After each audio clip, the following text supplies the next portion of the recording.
Bali Eco-Stay is an eco-lodge based on permaculture principles, working with the landscape instead of against it. And with the help of all the locals, we had 40 people working 7 days a week.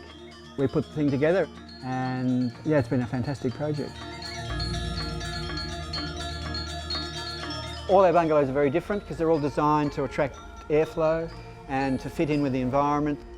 And they're all quite separate from each other, so they're not close together.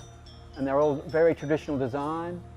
Even though we have mosquito nets on all the beds and day beds, we're trying to bring nature in and not block it out.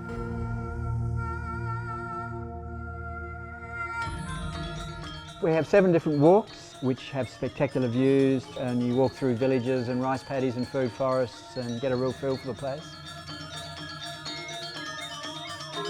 And there's kite making, flute making, basket making, shelter making, coconut oil making, palm syrup making, and we have cooking classes as well. There's an incredible amount for people to do if they don't want to just sit and relax. The ethos of an eco-lodge is to show people the local culture.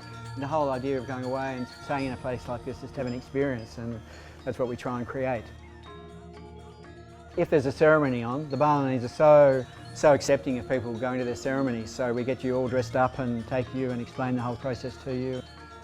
And they feel it an honour that you can be bothered to go to their ceremony, but it's such an honour for us to be able to go and be welcomed. So it's a really special experience. We're trying to be as sustainable as possible, so we grow about 600 kilos of red rice each crop, and we get 2 crops a year. We've put in fish ponds, so we're growing our own fish, and we grow most of our own fruit and vegetables as well. We have a hydro system at the bottom of the 12-metre waterfall which produces not all our electricity, but approximately 65%. We're getting close to self-sufficiency, but not quite there yet. We keep our waste to a minimum. We don't have any single-use plastic, and we separate waste, separate cardboard and glass.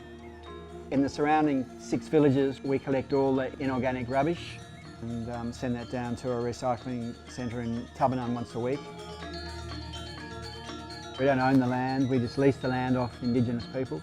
And luckily for us, the landowner is the manager, and his wife actually used to be the chef. And they've picked all the staff because they know all the ins and outs of village life.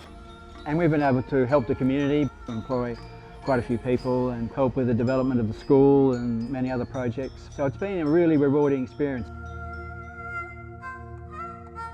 It's a very spiritual place, and I think that's why people come to Bali, even with the rampant development down south. The Balinese have still kept their essence. I mean, they still go to all their ceremonies, they're still very spiritual. It's the Balinese people that bring people back. In the West, we tend to worry about tomorrow and worry about what happened yesterday, whereas the Balinese seem to live in the here and now. It's a great place to be here and now instead of anywhere else.